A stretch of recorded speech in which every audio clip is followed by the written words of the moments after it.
আমন্ত্রণ চ্যানেল 24 এর সন্ধ্যা 7টার খবরে শুনছিলেন সিল অন ফ্যামিলি ব্লেন্টি সংবাদ শিরোনাম। আপনাদের সাথে আমরা দুজন আছি, আমি সাবিহা নিগার দৃষ্টি এবং রহমান রাশেদ। আপনারা শিরোনামে শুনছিলেন ফের দিল্লির যন্তর মন্তরে বিক্ষোভকারীদের দখলে। আগের দিনের পুলিশের ব্যাপক লাঠিচার্জ এবং টিয়ার শেল নিক্ষেপের ঘটনার পর আজও বিক্ষোভস্থলে জড়ো হয়েছেন শত শত ছাত্র যুবা। পুলিশের হামলার প্রতিবাদে প্রধানমন্ত্রী নরেন্দ্র মোদীর বাড়ির কাছে অবস্থান নিয়ে বিক্ষোভ করছেন কংগ্রেস নেতা রাহুল গান্ধী। ককরোচ জনতা পার্টির ডাকা আন্দোলনের সমর্থন বাড়ছে রাজনৈতিক, সামাজিক, সাংস্কৃতিক ব্যক্তিদের।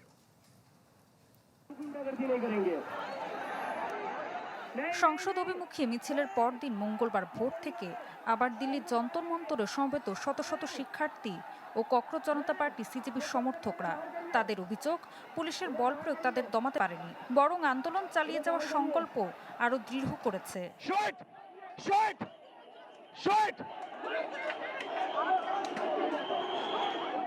যত সময় গড়াচ্ছে, সিজেপির ডাকা বিক্ষোভে সমর্থন তত বাড়ছে। ছাত্র যুবদলের মিছিলে পুলিশি হামলার প্রতিবাদে প্রধানমন্ত্রী নরেন্দ্র মোদীর বাসভবনের কাছে অবস্থান নেন লোকসভার বিরোধী নেতা রাহুল গান্ধী সহ অন্য কর্মীরা। কেন্দ্রীয় শিক্ষামন্ত্রীর পাশাপাশি স্বরাষ্ট্রমন্ত্রী অমিত শাহ এবং প্রধানমন্ত্রী নরেন্দ্র মোদীর পদত্যাগের দাবি করেন কংগ্রেসের এই শীর্ষ নেতা। এটি শিক্ষার্থীদের এবং দেশের তরুণদের ভবিষ্যতের প্রশ্ন, আর যেভাবে মানুষকে মারধর করা হচ্ছে তা সম্পূর্ণরূপে ভারতের মূল্যবোধ ও সংস্কৃতির পরিপন্থী। গতকাল যা ঘটেছে সে ঘটনার জন্য প্রধানমন্ত্রী মোদী এখনো পর্যন্ত ক্ষমা চাননি। এদিকে অনশনে থাকা সমাজকর্মী সোনম ওয়াংচুককে অবিলম্বে সফদরজং হাসপাতাল থেকে গুরগাঁওয়ের মেদান্ত হাসপাতালে স্থানান্তরের নির্দেশ দিয়েছে দিল্লি হাইকোর্ট। 24 দিন ধরে তিনি ককরোচ জনতা পার্টির ডাকা আন্দোলনের প্রতি সংহতি জানিয়ে অনশন করছেন। মেডিকেল প্রবেশিকা বা নিট প্রশ্নপত্র ফাঁসের প্রতিবাদে সিজেপির ডাকে সংসদ অভিযানকে কেন্দ্র করে সোমবার অশান্ত হয়ে ওঠে দিল্লি। পুলিশের লাঠি, কাঁদানে গ্যাসের বাধা কাটিয়ে বিক্ষোভকারীরা সংসদ ভবনের কাছে পৌঁছে গেলে হয় ব্যাপক সংঘর্ষ। আহত হন অর্ধ শতাধিক, বন্ধ করে দেয়া হয় ইন্টারনেট। এদিকে ভারত যুক্তরাষ্ট্রের প্রস্তাবিত বাণিজ্য চুক্তি দিল্লিতে অনুষ্ঠিত কিষাণ মহাপঞ্চায়েতে যোগ দিতে পাঞ্জাব থেকে রওনা হন শত শত কৃষক। তাদের হরিয়ানা, পাঞ্জাবের শম্ভু সীমান্তে আটকে দেয় পুলিশ। পর সেখানে অবস্থান নিয়ে বিক্ষোভ করেন কৃষক। ঋতু সাহা, চ্যানেল 24। আপনার প্রতিবেদনে বিস্তারিত দেখছিলেন। আরও তথ্য জানার চেষ্টা করছি। পশ্চিমবঙ্গে আমাদের সহকর্মী রয়েছেন শুভজিৎ পুতুতুন্ড। শুভজিৎ, আন্দোলনের সংহতি জানিয়ে কলকাতাতেও বিক্ষোভ হয়েছে। ককরোচ পার্টি যেই আন্দোলন করছে সেটির সংহতি জানানো হয়েছে। এই বিষয়ে আপনার কাছ থেকে একটু বিস্তারিত জানতে চাই। দেখুন, একেবারে আন্দোলনের সংহতি জানিয়ে শুধুমাত্র কলকাতার একেবারে কলকাতা বিশ্ববিদ্যালয় বা মেডিকেল কলেজ নয়, শিলিগুড়ি থেকেও দেখেছি অনশন বিক্ষোভ শুরু হয়েছে। পাশাপাশি জেলায় জেলায় বিভিন্ন জায়গায় যেখানে বাম সংগঠনগুলো ছড়িয়ে ছিটিয়ে রয়েছে তারা সেখানে আন্দোলন বিক্ষোভ করছেন। মূলত এই আজকে মুখ্যমন্ত্রী মমতা বন্দ্যোপাধ্যায়, সাবেক মুখ্যমন্ত্রী, তিনি কিন্তু আজকে শহীদ দিবস অনুষ্ঠান করেছে কলকাতায়।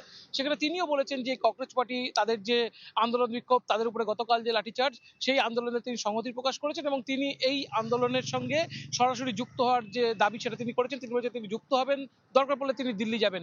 আজকে আপনারা জানেন যে গতকাল একেবারে যখন মঞ্চ ভেঙে দেওয়া হয় পুলিশের পক্ষ থেকে, সেই মঞ্চ আবার নতুন করে কার্যত বাধা হয়েছে এবং সেখানে আবার যারা ছাত্রছাত্রী, যারা ককরোচ পার্টির যারা সদস্য, তারা কিন্তু আবার সেই দিল্লির অনশনস্থলে ফিরে গিয়েছে।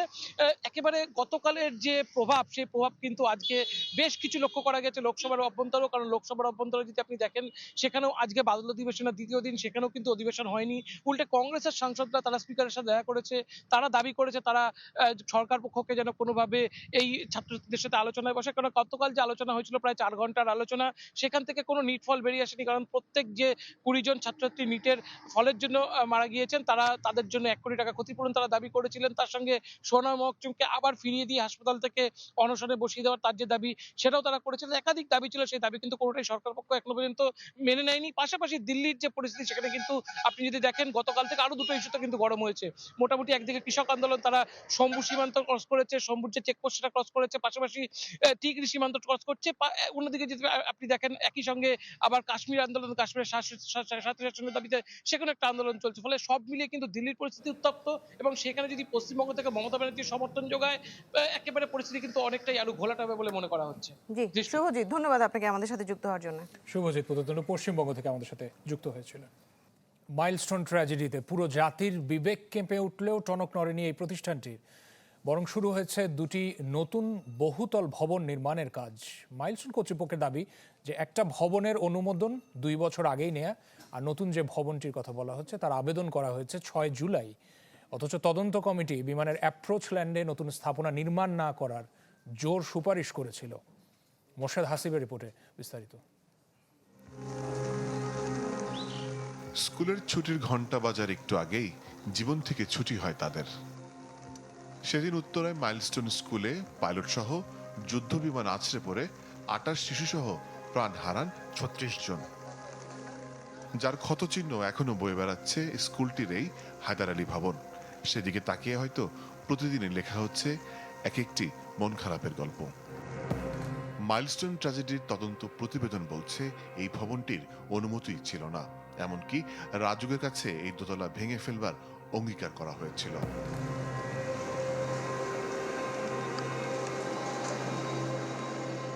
দেশ কাঁপানো সেই ঘটনার পর নতুন একটি 7তলা ভবন নির্মাণ শুরু করেছে মাইলস্টোন কর্তৃপক্ষ। এছাড়াও চলছে আরও একটি নির্মাণের প্রস্তুতি। প্রতিষ্ঠানটির দাবি, ভবন নির্মাণে অনুমোদন আছে সব কর্তৃপক্ষেরই। 2 বছর আগে এটা প্ল্যান পাস হয়েছে। এখানে শিক্ষা প্রতিষ্ঠান থাকবে না এরকম কোনো ইনস্ট্রাকশন আমরা পাইনি। এখানটা আবাসিক এরিয়া এবং আমাদের ভবনের বাইরে আপনি যেখানে তাকান দেখবেন 11-12 তলা অসংখ্য ভবন আমাদের পরেই, তার চাইতে আমাদের ভবন খুব নিচু। বিমানবন্দরের আশেপাশে 15 কিলোমিটার এলাকা জুড়ে কোন ভবনের কত উচ্চতা হবে তা দেখভালের দায়িত্ব সিভিল এভিয়েশন কর্তৃপক্ষের। সেই অনুমতিপত্র সহ যে কোনো নির্মাতা প্রতিষ্ঠান বা ব্যক্তিকে এরপর আবেদন করতে হয় রাজুকে। মাইলস্টোনের দুর্ঘটনার পর যে তদন্ত কমিশন গঠন করা হয় সেখানে স্পষ্ট করে বলা হয়েছিল বিমানের অ্যাপ্রোচ ল্যান্ডে নতুন স্থাপনা, যেমন শিক্ষা প্রতিষ্ঠান, হাসপাতাল সহ জনসমাগম হয় এমন কোনো স্থাপনা নতুন করে যেন নির্মাণের অনুমতি না পায়, বরং দীর্ঘমেয়াদী পরিকল্পনার মাধ্যমে প্রতিষ্ঠানগুলো আস্তে আস্তে সরিয়ে নেওয়া হয়। সারা দেশের সবগুলো বিমানবন্দরে অ্যাপ্রোচ সার্ফেস অন্তর্ভুক্ত এলাকা এই নিয়ম কঠোরতার সাথে যেন মেনে চলে সেই পরামর্শ দেওয়া হয়। মাইলস্টোনের ঘটনায় 36টি প্রাণ ঝরে যায়। তারপরে তৈরি করা তদন্ত কমিটি যে সুপারিশ দিয়েছিল সেখানে বলা হয়েছিল আন্তর্জাতিক বিধি অনুযায়ী বিমান চলাচলের পথ যেন শূন্য রাখা হয়। ওইখানে ওই স্কুলটা হবে কি হবে না, বা এয়ারপোর্ট এখানে থাকবে কি থাকবে না, এটা একটা বৃহৎ মাস্টার প্ল্যানের ব্যাপার এবং একটা উচ্চ পর্যায়ের সিদ্ধান্ত প্রয়োজন। হ্যাঁ, তো এখন কর্তৃপক্ষ বা সরকার যখন যেটা সিদ্ধান্ত দেয় সেটা করা হচ্ছে। কি ধরনের ভবন সেখানে হবে বা কোন ক্যাটাগরির ভবন হবে, কোন ক্লাসিফিকেশনের হবে, সেটা অ্যাকচুয়ালি মানে জাজ করার বা সেটার ব্যাপারে সিদ্ধান্ত দেওয়ার আমার এখতিয়ার নেই। উভয়েরই দাবি, উত্তর এলাকায় অন্তত শতাধিক ভবন নিয়ম ভঙ্গ করে গড়ে উঠেছে, ফলে দুর্ঘটনার সম্ভাবনা রয়েছে যথেষ্ট। কিছু কিছু স্থাপনা যেগুলি হচ্ছে সেন্সিটিভ টু সাউন্ড বা নয়েজ, এ ধরনের স্থাপনা অ্যাভয়েড করা দরকার। না, শুধু মাইলস্টোন না, আমরা উত্তরা ইন্সপেকশন আরও কিছু বিল্ডিংকে পাইছি যারা হচ্ছে যে হাইট ব্যত্যয় করে করছে। তদন্ত প্রতিবেদনে 30টি সুপারিশের অন্যতম বাংলাদেশ বিমান বাহিনীর সামরিক প্রশিক্ষণ কার্যক্রম নির্বিঘ্নে পরিচালনার জন্য ঢাকার বাইরে নিয়ে যাওয়ার কথা বলা হয়। আমি 2010 সালে যখন এই বিশেষজ্ঞের মতে ভয়াবহ এমন দুর্ঘটনার পর মাইলস্টোন কর্তৃপক্ষকে নতুন ভবন নির্মাণের অনুমতি দেওয়া অনুচিত। সাথে ওই ট্র্যাজেডির তদন্ত রিপোর্ট প্রকাশের দাবিও জানান তিনি। অ্যাপ্রোচ পথের এবং টেক অফ পথের নিচে যে জায়গাটা, অন্তত ওইটুক জায়গায় যেন এই ধরনের, যেখানে অনেক মানুষের সমাগম থাকতে পারে, এই ধরনের স্থাপনা থেকে যেন নিরুৎসাহিত করা হয়। হযরত শাহজালাল আন্তর্জাতিক বিমানবন্দর কর্তৃপক্ষের তথ্য অনুযায়ী দৈনিক গড়ে 180 থেকে 190টির মতো ফ্লাইট ওঠানামা করে, যার সিংহভাগের চলাচলের প্রধান পথের ঠিক নিচেই milestone school and college. Morshed Hasib, channel 24, Dhaka. কালের স্রোতে গড়িয়েছে 1 বছর, কিন্তু মাইলস্টোন ট্র্যাজেডিতে আহত নিহতদের স্বজনরা যেন আটকে আছেন সেই দিনেই। তাদের কাছে থমকে গেছে সময়, থমকে গেছে গোটা পৃথিবী। এই নিজ সন্তানদের যে কত ছোটাছুটি, কত আবদার, কত বায়না যে তারা করে ফেরে তাদেরকে, সেই ঘটনার 1 বছর পর একটাই চাওয়া যেন সুষ্ঠু বিচার হয়। আরও জানাচ্ছেন মুহাজির হক, ছবি তুলেছেন রিপু আহমদ।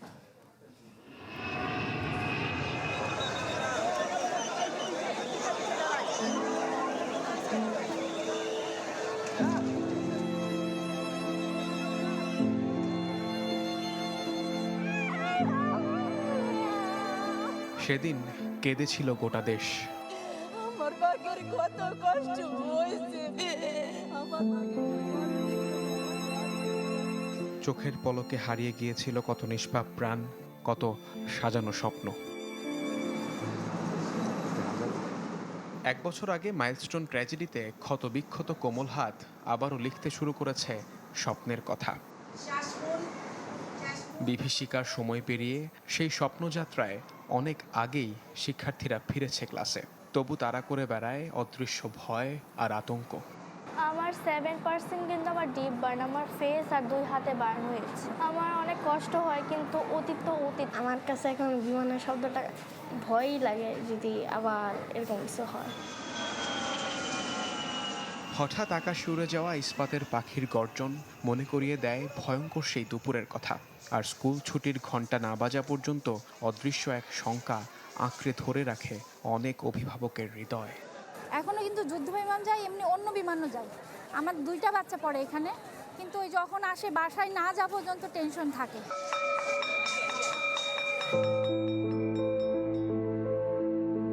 ছুটির ঘণ্টা বাজলেও এই বাবার জীবনে ফিরে আসে না হারানো সন্তান। তবু মাঝে মধ্যে স্কুলে এসে সেই ধ্বংসস্তূপের দিকে অপলক দৃষ্টিতে ছেলেকে খুঁজে ফেরেন রুবেল মিয়া।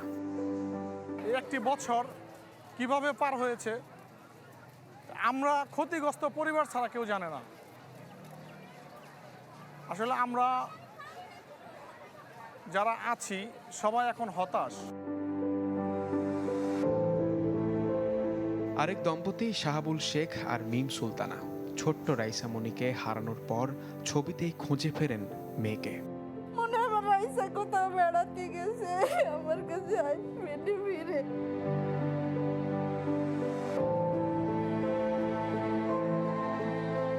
সরকার, স্কুল কর্তৃপক্ষ সবার প্রতি ভীষণ ক্ষোভ তাদের। কোনো সহায়তা নয়, শুধু চান সুষ্ঠু বিচার। সরকারও মনে রাখে নাই, স্কুলও মনে রাখে নাই, কিন্তু আমরা মা বাপ আমরা তো বলতে পারতেছি না। সারাক্ষণ মনে মনে খাওয়া না কিছুই থাকে না আমাদের। আমরা কবে স্বাভাবিক হবো জানি না। আমার রাইসের রুমে আমার ভালো না লাগলে এসে একা একা শুয়ে থাকি। আমার রাইসের খাটটা খালি পড়ে আছে, আমার রাইসের শুধু নাই। স্কুল কর্তৃপক্ষ জানায় দুর্ঘটনায় ক্ষতিগ্রস্তদের নিয়মিত কাউন্সিলিং আর পর্যবেক্ষণে রাখছেন তারা। যে সমস্ত ছেলে আহত হয়েছে শুধু তারা না, তারা তাদের চাচাতো ভাই জ্যাঠতো ভাই সবাইকে আমরা একদম বিনা পয়সা পড়াচ্ছি, কোনো বেতন নিচ্ছি না এদের। আর যারা মারা গেছে তাদেরও যদি কেউ থাকে রিলেশন, অ্যাবসলিউটলি ফ্রি পড়াচ্ছি। আমি আশাবাদী যে বর্তমান গভর্নমেন্ট যদি প্রধানমন্ত্রী এদের সঙ্গে সাক্ষাৎ করে, ইনশাল্লাহ এদের যেই মানবতার জীবন যাপন করতে সেটা অনেকটা উন্নতি হবে। মাইলস্টোন ট্র্যাজেডিতে আহত 48 শিক্ষার্থীর মধ্যে একজন বাদে সবাই ক্লাস করছে। তাদের চাওয়া যে আকাশ শিশুদের স্বপ্নের সঙ্গী, সেই আকাশ যেন না হয় কারো মৃত্যুর কারণ। মুহাজির হক, চ্যানেল 24, ঢাকা।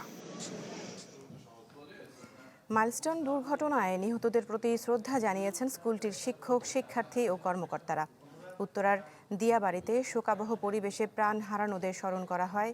এদিকে ক্ষতিগ্রস্ত পরিবারগুলোর পাশে থাকার আশ্বাস দিয়েছেন জিয়াউর রহমান ফাউন্ডেশনের vice president doctor Zubaida Rahman. ছবিতে আছে শুধু, বাস্তবে নেই। জমদূত হয়ে আছড়ে পড়া বিমান নিভিয়ে দিয়েছে ফুটফুটে শিশুপ্রাণ। তাদের স্মৃতিতে শ্রদ্ধায় বন্ধু সহপাঠীরা লিখেছে হৃদয় ছোঁয়া হরফ। ট্র্যাজেডির 1 বছর পূর্তিতে দুর্ঘটনা কবলিত ভবনের সামনে ফুল দিয়ে শ্রদ্ধা জানান শিক্ষক, শিক্ষার্থী ও কর্মকর্তারা। স্মরণ করেন নিহতদের। নীরবতা পালনের পর হয় দোয়া ও মোনাজাত। আমরা তাদের আত্মার মাগফিরাত কামনা করার জন্য, তাদেরকে শ্রদ্ধা জানানোর জন্য আজকের এই ছোট্ট অনুষ্ঠানের আয়োজন করেছি। প্রায় বিমান যায়, কোনো একটা সামান্য সাউন্ড হলেও আমরা অনেক ভয় পাই। কেউ হারিয়েছেন প্রিয় ছাত্রকে, কেউ হারিয়েছেন সন্তান, কেউ বা সবচেয়ে কাছের বন্ধু। তারা বললেন মর্মান্তিক দুর্ঘটনা জীবনে যে শূন্যতা সৃষ্টি করেছে তা পূরণ হওয়ার নয়। তাসনিয়ার একটাই কথা ছিল, বাবা তোমাদের সাথে আর কিছুটা দিন থাকতে চাই। মৃত্যুর আগে এই কথাটাই শুধু বারবার বলতো। সেই কথাটা যখন মনে পড়ে তখন কোন বাবা স্থির থাকতে পারে বলেন? আমাদের বাচ্চারা শারীরিকভাবে যেমন অসুস্থ, মানসিকভাবেও অসুস্থ। শোকের অংশ হিসেবে রাজধানীর উত্তরাসহ মাইলস্টোন স্কুল অ্যান্ড কলেজের 16টি শাখায় একদিনের ছুটি পালন করা হচ্ছে। হাসপাতালসমূহ, সশস্ত্র বাহিনী। এদিকে জাতীয় বার্ন ও প্লাস্টিক সার্জারি ইনস্টিটিউটে অনুষ্ঠিত হয় স্মরণসভা। এতে জিয়াউর রহমান ফাউন্ডেশনের vice president doctor Zubaida Rahman বলেন, মাইলস্টোন দুর্ঘটনার ভয়ভীতি জয় করে ভুক্তভোগী ও তাদের পরিবার যে দৃঢ়তার পরিচয় দিয়েছে তা দেশ ও জাতির চিরদিনের অনুপ্রেরণার উৎস।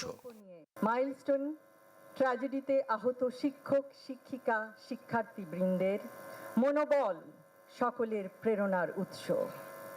ভয়াবহ অভিজ্ঞতার পরও আপনারা যেভাবে সাহস ও সংকল্প নিয়ে ভবিষ্যতের দিকে এগিয়ে যাচ্ছেন, জাতি কোনোদিন ভুলবে না। ক্ষতিগ্রস্ত পরিবারগুলোর পাশে থাকার আশ্বাস দেন ডাক্তার জুবাইদা। এছাড়া সংকটময় মুহূর্তে আক্রান্তদের পাশে দাঁড়ানোয় সেবা সংস্থাগুলোর ভূয়সী প্রশংসা করেন তিনি। আশরাফুল আলম আকাশ, চ্যানেল 24, ঢাকা। সাতক্ষীরা 4 আসনের সংসদ সদস্য গাজী নজরুল ইসলামের ব্যক্তিগত মুহূর্তের ভিডিও ভাইরাল হয়েছে, জানিয়ে চলছে সমালোচনা। এই ঘটনায় তথ্য উপাত্ত সংগ্রহের পর সাংগঠনিক পদক্ষেপ নেওয়ার কথা জানিয়েছে জামায়াতে ইসলামী। যদিও নিজ ফেসবুক আইডিতে ওই নারীকে দ্বিতীয় স্ত্রী বলে দাবি করেন গাজী নজরুল ইসলাম, আরও দাবি করেছেন যে দ্বিতীয় স্ত্রীর মামা ওবায়দুল্লাহ পারিবারিক বিরোধের জেরে ব্যক্তিগত মুহূর্তের ভিডিও ছড়িয়ে দিয়েছেন। আর এই ঘটনায় আইনি ব্যবস্থা নেওয়ার কথাও জানান সংসদ সদস্য। জামায়াতে ইসলামীর বিবৃতিতে বলা হয়েছে, সামাজিক যোগাযোগ মাধ্যম এবং বিভিন্ন গণমাধ্যমের খবরের দিকে নজর রাখছে জামায়াত। এরই মধ্যে জামায়াত নেতার প্রথম এবং দ্বিতীয় স্ত্রী এই ঘটনায় নিজেদের বক্তব্য তুলে ধরেছেন। তথ্য উপাত্ত সংগ্রহ করে সাংগঠনিক নিয়ম অনুযায়ী প্রয়োজনীয় পদক্ষেপ নেবে জামায়াত।